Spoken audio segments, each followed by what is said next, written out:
ഇത് definitely challenging ആയിട്ടുള്ള ഒരു സിനിമയാണ് ഇക്കോ.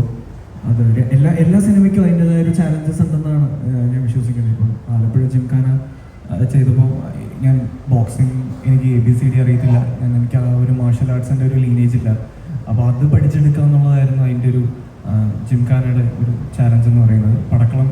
പടക്കളത്തിലേക്ക് വരുമ്പോൾ എല്ലാവർക്കും അറിയുന്ന പോലെ ഒരു 2 ട്രെയിറ്റ് ഉണ്ട്, അതിൽ 2 സ്വിച്ചിങ് ക്യാരക്ടേഴ്സ് ഉണ്ട്. അപ്പോൾ അതെങ്ങനെ അഡാപ്റ്റ് ചെയ്യും എന്നുള്ളതായിരുന്നു അതിനെ സംബന്ധിച്ചുള്ളൊരു ചാലഞ്ച്.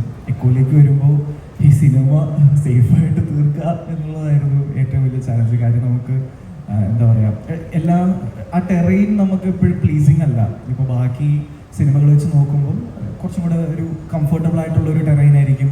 നമുക്ക് റീടേക്കുകൾ പോവാം, കുറച്ച് എന്താ പറയുക, കുറച്ചും കൂടെ കംഫർട്ടബിൾ ആയിട്ടുള്ളൊരു സീൻ ഒക്കെ അങ്ങനെ ആയിരിക്കും എടുക്കുക. പക്ഷേ ഈ സിനിമയിലേക്ക് വരുമ്പോൾ ഒരു സീൻ ഒരു പെർട്ടിക്കുലർ എൻവയോൺമെൻറ്റിൽ